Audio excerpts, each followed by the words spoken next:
莱昂纳多单开副本，独自刷过来泰坦监控打 BOSS。07指挥官来到穹顶，泰坦时钟预知未来的能力证实，小闹钟拆卸试图解决核弹危机，未来时钟与07指挥官战斗一触即发。Hey guys，peace man here， 欢迎看我的频道。这次很快啊，在等待了4天后，终于只有39集第3部分发布了，时长4分钟，一天1分钟。在这集中发生了3件大事，比如某泰坦终于有镜头了，让我们为他的回归热烈鼓掌。随着滴答滴答时针转动声响起，预知未来的能力再现，拆线事故，未来时钟与07指挥官的巅峰对决等，请带着这些内容与我一起重新回顾本集，我将尽可能盘点解析理论其中细节。看前简介，视频内容难保有时会过度解读猜测，请理性看的问题并积极参与讨论。在正式开之前，希望大家可以给我一个小小的赞。前情回顾，动摇引诱他的钻头离开了基地，在一处火山位置博弈，他的钻头失足坠入岩浆，喜获奇遇，最终一顿快拳架下了结了尼伊。回到本集，剧集是衔接上个部分，他的钻头的胜利结算画面，不过这个画面没有上集结尾时的那种烟火感，显得很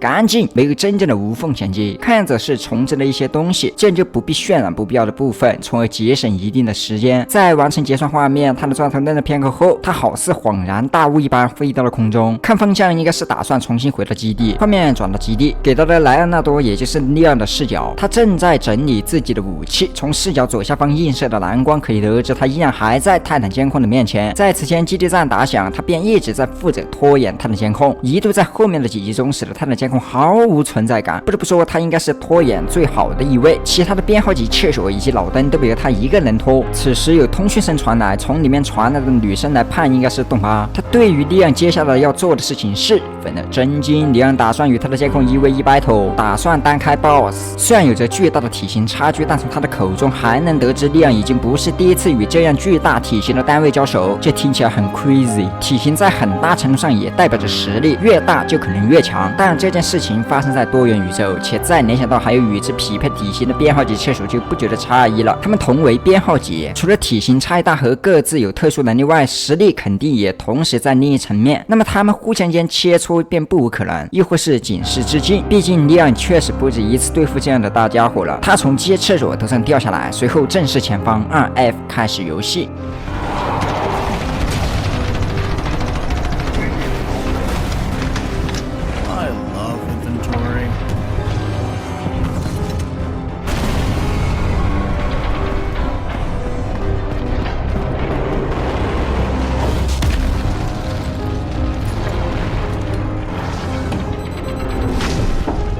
不得不说，这无疑是致敬的。整个看起来的感觉让我不禁再次回想到《生化危机》里的利昂，无论从台词还是武器切换动作等，无一不在表示其就是利昂本人，甚至发型也如出一辙。基本可以说，这整个片段都是致敬的，妥妥的里昂秀场。他一个人装完了所有人的杯。不过他在监控的左肩加藤林又溜去了，心疼一手。在他的监控飞扑落空后，里昂投掷了一发某种粘性炸弹，炸花了头部镜片。他的监控不得不拿下镜片恢复视野。趁此空隙下，里昂发号施令，随后带有一块显示屏的机械厕所出现，出场即红光成功控住了他的监控，因此全身以及探头不断的剧烈抖动，试图正在挣脱这个无形的控制。这一幕何其相似，与19集的老丑使用伎俩如出一辙。我想接下来想必也不用猜了。正当里昂半场开香槟，觉得马上就有一个泰坦下线时，他的监控转头看向了他，可以看到他的监控的镜头变成了红色，这正是他的狂暴模式开启特征。过场动画结束，2阶段已然开启。回想一下，老丑想必里昂8成要跑瘦了。不过预知后事如何，且看下回分解。画面切换到了另一个地方，来到了穹顶他的时钟的位置，他仍然还在维持着领域。此时有一架时钟飞机飞来，更多的伙伴来了，但背景有着踢踏踢踏的声音响起，时钟指针的转动声。这种声音何其熟悉，显著的便是27集首席时钟。当时这个声音出现时，时钟老爷正在预测接下来将要发生的事情。而后得知这是时钟老爷的预知未来的能力，那么就是说，此时泰坦时钟也响起了这个声音，可能也代表着其拥有这个能力。无论是声音的刻画，还是在飞机到来前他的时钟挥手阻止靠近的举动，都证实了他看到了未来。因为很快酷的飞碟就出现并夹住了飞机，那么剧情到这里就证实了他的时钟拥有预知未来的能力。不过泰坦时钟能预测多久呢？起先在首席老爷那里，声音跳动开始到爆炸正好10秒，这点也在阿法口中所言也是10秒。此时他的时钟从切换镜头滴答滴答的声音开始算起，到库洛飞碟前住飞机也正好是10秒，那么就意味着他的时钟的预知未来的能力与手机老爷差不多，至少也是10秒。但其身为泰坦级别的实力，所以说是至少，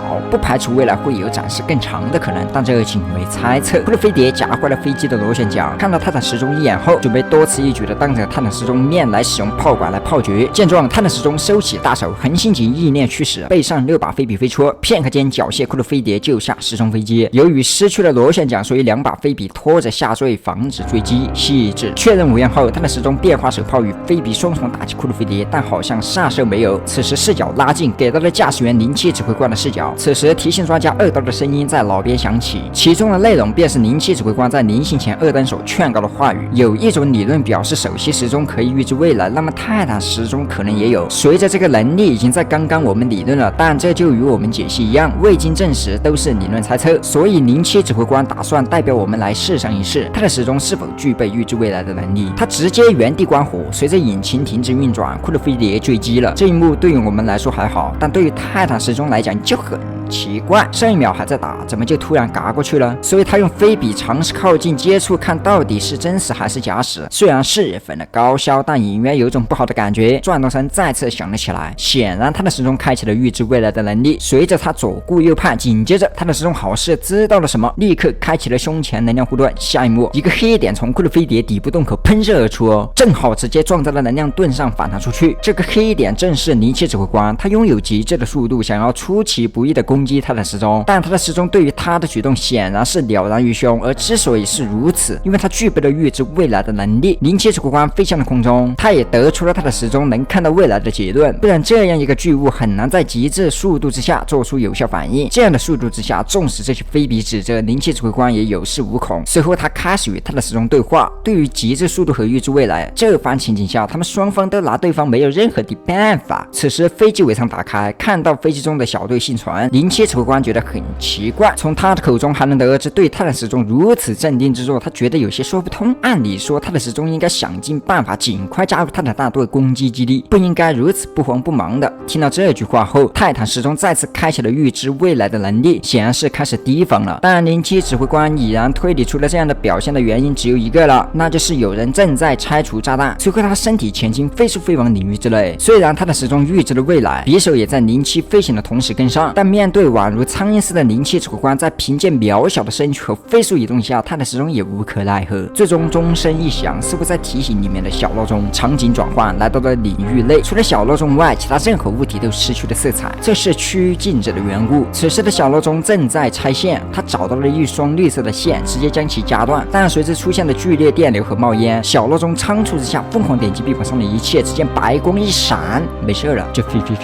常奇怪，我们此前已经知道了小闹钟的特殊能力是禁用时钟效果，这怎么还能回溯了呢？对此有几个猜测，可能一，小闹钟的仪器可以存储其他时钟成员的时间之力，在需要的时候可以调相应的能力为己用。可能二，小闹钟疯狂点击仪器给他的时钟发信号，在其帮助下时间回溯到了完好状态。可能三，小闹钟的禁用能力使时间暂停无效，从它周围的颜色来看，处于小闹钟周围似乎是正常状态，显著的特征便是夹错线了还产生了电流和烟雾，如果是静止状态自然不会这样，所以在小闹钟周围区域的时间是在正常流逝的。那么在夹错线后疯狂点击仪器，其产生的作用可能有俩，一是使时间流逝回档，也就是短暂关闭禁用能力，最终时间与暂停的时间对齐，恢复到了静止的那一刻。二是我们已知的是，它的时钟在静止这片区域之前曾使用过回溯能力，假设这回溯的效果依然还存在，那么也可能会产生相应的效果。但此前展示的小闹钟周围是正常流逝时间，所以说第二点说不通。无论是哪种可能，这很